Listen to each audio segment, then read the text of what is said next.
Yeah.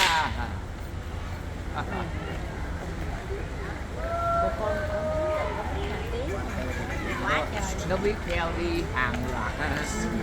Trời ơi là wow. Good. Bởi vì tao mới kêu mình đứng lên đó. Wow. Wow.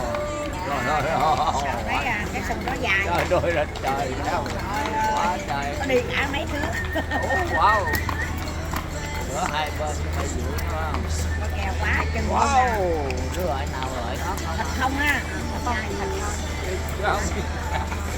Bây giờ nó 100 với một con Mấy trăm ký. wow. Rồi ôi. What's the trick? Một thân hai. Quá trời ạ. Thấy bò Mỹ chưa?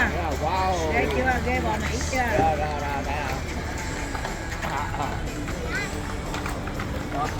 Rồi nó đi ra nó biết.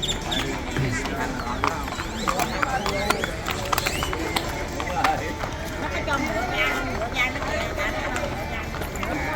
Please stay on the curb. Thank you.